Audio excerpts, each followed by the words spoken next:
ಗುತ್ತಿಗೆ ಪದ್ಧತಿಯನ್ನ ರದ್ದುಗೊಳಿಸಿ ಎಲ್ಲ ಸ್ವಚ್ಛತಾ ಕಾರ್ಮಿಕರನ್ನ ಖಾಯಂಗೊಳಿಸಿ ಸರ್ಕಾರ ಈ ಹಿಂದೆ ನಿರ್ಣಯವನ್ನ ಮಾಡಿದೆ.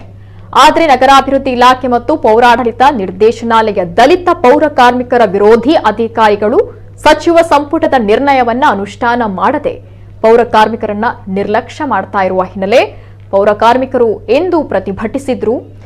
ಎಲ್ಲ ಪೌರ ಕಾರ್ಮಿಕರನ್ನ ಏಕಕಾಲಕ್ಕೆ ಖಾಯಂ ಮಾಡಬೇಕು ಅಂತ ಪೌರ ಕಾರ್ಮಿಕರು ಒತ್ತಾಯಿಸಿದ್ರು. 1 ತಿಂಗಳೊಳಗೆ ಪೌರ ಕಾರ್ಮಿಕರ ಬೇಡಿಕೆಯನ್ನ ಈಡೇರಿಸದೆ ಹೋದಲ್ಲಿ ರಾಜ್ಯದಾದ್ಯಂತ ಸ್ವಚ್ಛತಾ ಕೆಲಸವನ್ನ ಅನಿರ್ದಿಷ್ಟವಾಗಿ ಸ್ಥಗಿತ ಮಾಡಿ ಮುಷ್ಕರ ಮಾಡುತ್ತೇವೆ ಅಂತ ಪೌರ ಕಾರ್ಮಿಕ ಸಂಘದ ಪ್ರಧಾನ ಕಾರ್ಯದರ್ಶಿ ಆನಂದ್ ಎಸ್ ಆಕ್ರೋಶ ವ್ಯಕ್ತಪಡಿಸಿದ್ರು. ದಕ್ಷಿಣ ಕನ್ನಡ ಜಿಲ್ಲಾಧಿಕಾರಿ ರಾಜೇಂದ್ರ ಅವರು ಆಗಮಿಸಿ ಪೌರ ಕಾರ್ಮಿಕರಿಂದ ಮನವಿ ಸ್ವೀಕರಿಸಿ ಬೇಡಿಕೆ ಈಡೇರಿಸುವ ಭರವಸೆಯನ್ನ ನೀಡಬೇಕು ಅಂತ ಆಗ್ರಹಿಸಿದ್ರು. ಬಳಿಕ ಜಿಲ್ಲಾಧಿಕಾರಿ ರಾಜೇಂದ್ರ ಅವರು ಪ್ರತಿಭಟನಾ ಸ್ಥಳಕ್ಕೆ ಆಗಮಿಸಿ ಮನವಿ ಸ್ವೀಕರಿಸಿ ಬೇಡಿಕೆ ಈಡೇರಿಸುವ ಭರವಸೆಯನ್ನ ನೀಡಿದ್ರು. ಪ್ರತಿಭಟನೆಯಲ್ಲಿ ಪೌರ ಕಾರ್ಮಿಕರು ರಾಜ್ಯ ಸರ್ಕಾರದ ವಿರುದ್ಧ ಧಿಕ್ಕಾರ ಕೂಗಿದ್ರು. ಇನ್ನು ಇದೇ ವೇಳೆ ಮುಖಂಡರಾದ ಅನಿಲ್ ಕುಮಾರ್, ಅಣ್ಣಯ್ಯ ಪುತ್ತೂರ್, ಶ್ರೀನಿವಾಸ ವಿಶ್ವಕುಮಾರ್ ಮೊದಲಾದವರಿದ್ದರು.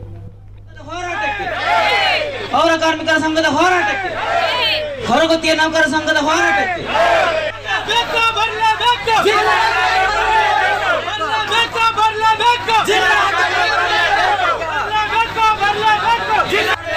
ನಮ್ಮ ಮನವಿಯನ್ನು ಆಲಿಸಿ ಸರ್ಕಾರಕ್ಕೆ ಮುಟ್ಲಿಕ್ಕಿದ್ದಾರೆ. ಹಾಗೆ ನಮ್ಮ ಸ್ಥಳೀಯ ಬೇಡಿಕೆಗಳಾದ ಅವರು ಈಡೇರಿಸಿಕೊಡುವಂತ ನಮ್ಮ ಗಮನಕ್ಕೆ ತರುತ್ತಿದ್ದಾರೆ.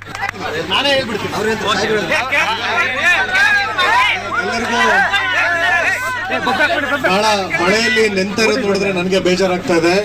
ನಿಮಗೆ ಗೊತ್ತಿರೋ ಹಾಗೆ ಕಳೆದ 10 ಗಂಟೆಯಿಂದ ಬೆಳಿಗ್ಗೆ 10 ಗಂಟೆಯಿಂದ ಈಗಲೂ ಕೂಡ ಜಿಲ್ಲೆಯಿಂದ ಬೇರೆ ಆದಂಥ ಗರ್ಭಿಣಿಯರ ಏನು ಸಾವು ನಡೆದಿರುತ್ತೆ ಅವ್ರದ್ದು ಒಂದು ತನಿಖೆ ಮಾಡೋದಕ್ಕೆ ಆಶಾ ಕಾರ್ಯಕರ್ತರು, ಮೆಡಿಕಲ್ ಆಫೀಸರ್ಸು, ಅಂಗನವಾಡಿ ಕಾರ್ಯಕರ್ತರು ಅವ್ರನ್ನೆಲ್ಲರನ್ನೂ ಕೂಡ ಜಿಲ್ಲೆಯ ಮೂಲೆ ಮೂಲೆಯಿಂದನೂ ಕೂಡ ಕರೆದಿರುವಂಥ ಒಂದು ಮೀಟಿಂಗ್ ನಡೀತಾ ಇತ್ತು.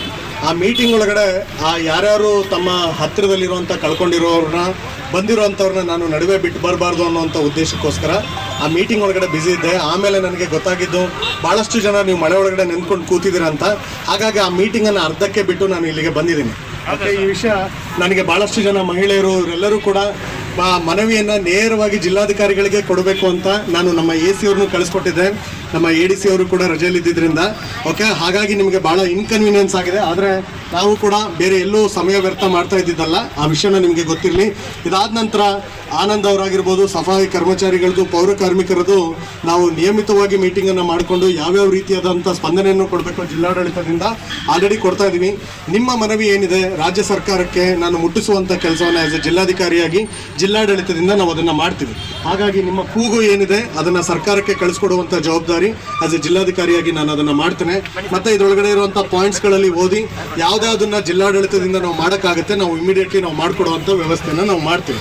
ಹಾಗಾಗಿ ನಿಮ್ಮ ಏನು ಪೌರ ಕಾರ್ಮಿಕರ ಒಂದು ಇದರೊಳಗಡೆ ರೆಪ್ರೆಸೆಂಟೇಟಿವ್ಸು ಕೂಡ ನಮ್ಮ ಮೀಟಿಂಗ್ಸ್ಗಳಲ್ಲಿ ಭಾಳಷ್ಟು ಅಟೆಂಡ್ ಮಾಡ್ತಾ ಇರ್ತಾರೆ. ಯಾವುದ್ಯಾವುದನ್ನು ನಮ್ಮ ಹಂತದಲ್ಲೇ ನಾವು